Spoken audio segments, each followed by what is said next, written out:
जय हिंद साथियों, स्वागत है आपका self study classes with Sumit Jain YouTube channel और सेल्फ स्टडी क्लासेस ऐप में। साथियों, आज हम डाउट्स वाले प्रश्न पढ़ने वाले हैं जिनमें हमेशा डाउट्स रहते हैं और हम दोस्तों गलत करके आते हैं एग्जाम में। तो निरंतर इस सीरीज को जरूर देखें। इसके पहले एक वीडियो दोस्तों मैंने अपलोड किया है, ये दूसरा वीडियो है, ठीक है। और अभी तक आपने अगर सेल्फ स्टडी क्लासेस का ऐप डाउनलोड नहीं किया तो ऐप डाउनलोड जरूर कर लें। वहां पर दोस्तों आपके लिए टीजीटी, पीजीटी, मास्टर कैडर और हिंदी से संबंधित जो भी एग्जाम है उसके लिए हिंदी का कोर्स दोस्तों बहुत ही कम प्राइस में लॉन्च किया गया है। आप उस कोर्स में एडमिशन ले सकते हो। उसमें टिरकी वीडियो, विस्तृत अध्ययन, topic wise test, live classes सब कुछ रहती है ना। साथ ही हिंदी साहित्य की टेस्ट सीरीज भी लॉन्च की गई है दोस्तों, टीजीटी पीजीटी के मॉडल पेपर। तो जिनने भी अभी नहीं किया self study classes app download, वो जल्दी से कर लें और दोस्तों एडमिशन ले सकते हैं। तो आज हम दोस्तों स्टार्ट करते हैं कि कबीर की भाषा को साधुक्कड़ी भाषा किसने कहा। यहां पर दोस्तों बहुत सारा डाउट्स रहता है। डाउट्स कैसा रहता है, दो क्वेश्चन पूछे जाते हैं। एक तो पूछा जाता है कि कबीर की भाषा को पंचमेल खिचड़ी किसने कहा, और दूसरा पूछा जाता है कबीर की भाषा को साधुक्कड़ी किसने कहा, है ना। तो और दोस्तों कबीर को वाणी का डिक्टेटर किसने कहा, तीसरा क्वेश्चन। इन तीन में डाउट्स रहते हैं। अब इस डाउट्स को अब आज हम क्लियर करते हैं। डाउट्स नंबर अपना फर्स्ट यही है कि कबीर की भाषा को साधुक्कड़ी किसने कहा। तो तब ऐसा अगर पूछा जाए साधुक्कड़ी किसने कहा तो आपको लगाना रामचंद्र शुक्ल, है ना।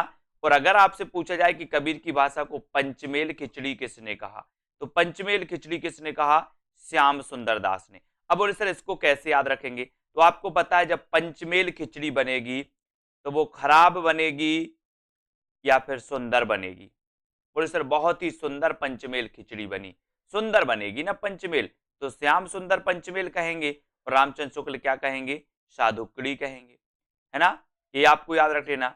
अब आपने देखा होगा राम वनवास गए थे साधु के भेष में, गए थे ना, तो साधुक्कड़ी कौन कहेगा, राम से रामचंद्र शुक्ल। पंचमेल खिचड़ी कौन कहेगा, श्याम सुंदर दास, है ना। वाणी का डिक्टेटर किसे कहा जाए, हजारी प्रसाद द्विवेदी, है ना। हजारी प्रसाद द्विवेदी ने वाणी का डिक्टेटर कहा। तो डाउट्स नंबर एक आपका यहां पर क्लियर होता है, ठीक है। डाउट्स नंबर दो की बात करें, अर्धनारीश्वर के रचनाकार कौन है। चार विकल्प है, दिनकर, विष्णु प्रभाकर, धर्मवीर भारती और रामविलास शर्मा। अब यहां पर दोस्तों कंफ्यूजन वाला सिस्टम रहता है।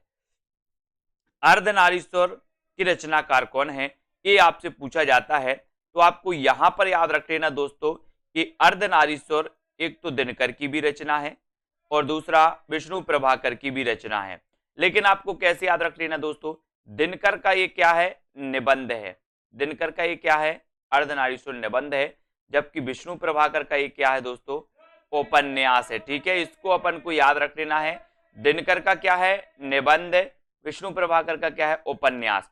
तो अर्धनारीश्वर दोस्तों इस प्रकार से अगर रचना पूछी जाएगी अर्धनारीश्वर की रचनाकार कौन है, तो ये दोनों नहीं दिया जाएगा, किसी में से दोनों में से एक दिया जाएगा, ठीक है। अगर आपसे पूछा जाएगा कि अर्धनारीश्वर निबंध की रचनाकार कौन है, तब अगर दोनों भी दिया जाएगा तो आपको उत्तर लगाना है दिनकर।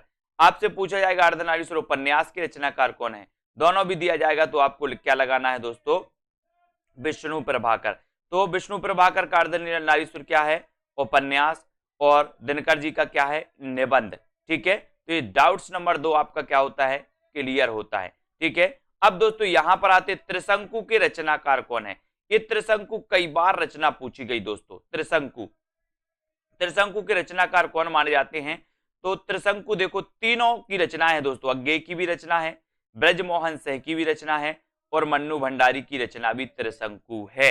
अब आप लोग पढ़ते कि सर त्रिशंकु रचना आती है, कभी आप मन्नू भंडारी बता देते हो, कभी अज्ञेय बता देते हो, लेकिन आज का जो डाउट है वो आपका आज क्लियर होना चाहिए, है ना। अज्ञेय जी का त्रिशंकु क्या है, निबंध है। अज्ञेय जी का त्रिशंकु क्या है दोस्तों, निबंध है, ठीक है। ब्रजमोहन सिंह का त्रिशंकु क्या है, नाटक है, नाटक है, ठीक है। मन्नू भंडारी का त्रिशंकु क्या है, कथा संग्रह या कहानी संग्रह है, ठीक है। तो यहां पर आपको डाउट्स नहीं करना। आपसे अगर पूछा जाए कि त्रिशंकु कहानी संग्रह की लेखिका कौन है या लेखक कौन है, तो मन्नू भंडारी, ठीक है। अगर आपसे पूछा जाए त्रिशंकु नाटक किसका है, तो आप बताओगे ब्रजमोहन सिंह। त्रिशंकु दोस्तों निबंध किसका है, तो आप क्या बताओगे, अज्ञेय जी का। और नॉर्मल क्वेश्चन अगर पूछा जाए कि त्रिशंकु की रचनाकार कौन है, तो 3 में से विकल्प में एक आपके विकल्प में दिया जाएगा, या तो अज्ञेय होगा या ब्रजमोहन सिंह या मन्नू भंडारी। इन 3 में से एक आपके विकल्प में होगा, तीनों कभी नहीं होगा। ठीक है, तो त्रिशंकु निबंध किसका? अज्ञेय। त्रिशंकु नाटक ब्रजमोहन सिंह, है ना। त्रिशंकु दोस्तों कहानी संग्रह मन्नू भंडारी। ठीक है, तो डाउट्स नंबर दोस्तों अपना ये क्लियर होता है ना। सभी का डाउट्स इसी प्रकार से दोस्तों कई वीडियो आने वाले हैं डाउट्स वाले, जिनको अपन क्लियर करेंगे। अगला क्वेश्चन आपका बनता है कि हिंदी का ऐतिहासिक उपन्यासकार प्रथम है ना, प्रथम ऐतिहासिक उपन्यासकार कौन माना जाता है? प्रथम। ठीक है, तो प्रथम ऐतिहासिक उपन्यासकार कौन माने जाते हैं? तब यहां आपका डाउट्स रहता है वृंदावन लाल वर्मा में और किशोरीलाल गोस्वामी में, है ना। जबकि दोस्तों आपको पता है हिंदी के प्रथम ऐतिहासिक उपन्यासकार जो माने जाते हैं वो किशोरीलाल गोस्वामी माने जाते हैं। कौन माने जाते हैं? किशोरीलाल गोस्वामी माने जाते हैं। जबकि अगला ही क्वेश्चन पूछा जाता है कि हिंदी में ऐतिहासिक कहानी परंपरा के जो जनक माने जाते हैं वो कौन माने जाते हैं? ऐतिहासिक कहानी के जनक कौन माने जाते हैं? वृंदावन लाल वर्मा। जबकि हिंदी के प्रथम ऐतिहासिक उपन्यासकार माने जाते हैं कौन? किशोरीलाल गोस्वामी, है ना। तो इसको याद रख लेना। इसका उत्तर आपका क्या होगा? हिंदी के प्रथम ऐतिहासिक उपन्यासकार किशोरीलाल गोस्वामी। जबकि हिंदी के प्रथम कहानी हिंदी की दोस्तों ऐतिहासिक कहानी के जो जनक माने जाते, ऐतिहासिक कहानी के जो जनक माने जाते वो वृंदावन लाल वर्मा। ठीक है, वृंदावन लाल वर्मा को ऐतिहासिक कहानियों की परंपरा का जनक माना जाता है। याद रख लेना, ऐतिहासिक कहानियों की परंपरा का जनक वृंदावन लाल वर्मा, ऐतिहासिक दोस्तों उपन्यास की परंपरा का जनक किशोरीलाल गोस्वामी, या हिंदी के प्रथम ऐतिहासिक उपन्यासकार जो माने जाते वो किशोरीलाल गोस्वामी। तो डाउट्स आपका यहां पर क्लियर होता है दोनों का। ठीक है, अब दोस्तों हम आगे बात करेंगे अगले प्रश्न पर। एक क्वेश्चन पूछा जाता है कठिन काव्य का प्रेत किसे कहा जाता है?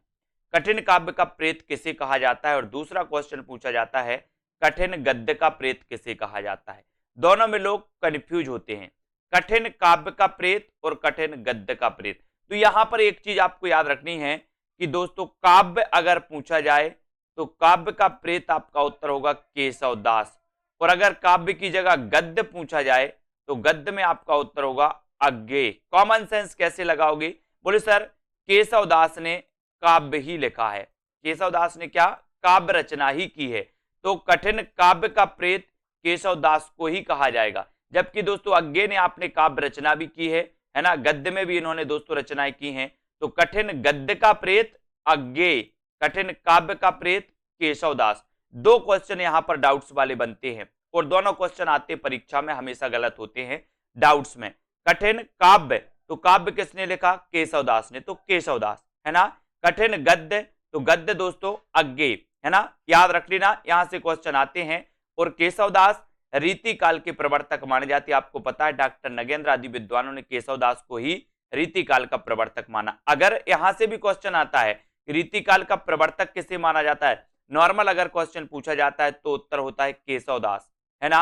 अगर पूछा जाता है आचार्य रामचंद्र शुक्ल ने रीति काल का प्रवर्तक किसे माना, तो आपका उत्तर हो जाता है चिंतामणि, है ना। अगर आपसे पूछा जाता है दोस्तों कि नगेंद्र ने रीति काल का प्रवर्तक किसे माना, तब आपका उत्तर होता है केशव दास, है ना। तो अपना दोस्तों डाउट से जो क्लियर वाला सीरीज है ये चल रहा है, सभी लोग इसी प्रकार से निरंतर अध्ययन करते रहें और हम नए नए प्रश्न आपको लेकर के आएंगे। सभी लोग को क्या करना है दोस्तों, आपको एडमिशन जरूर लेना है ना।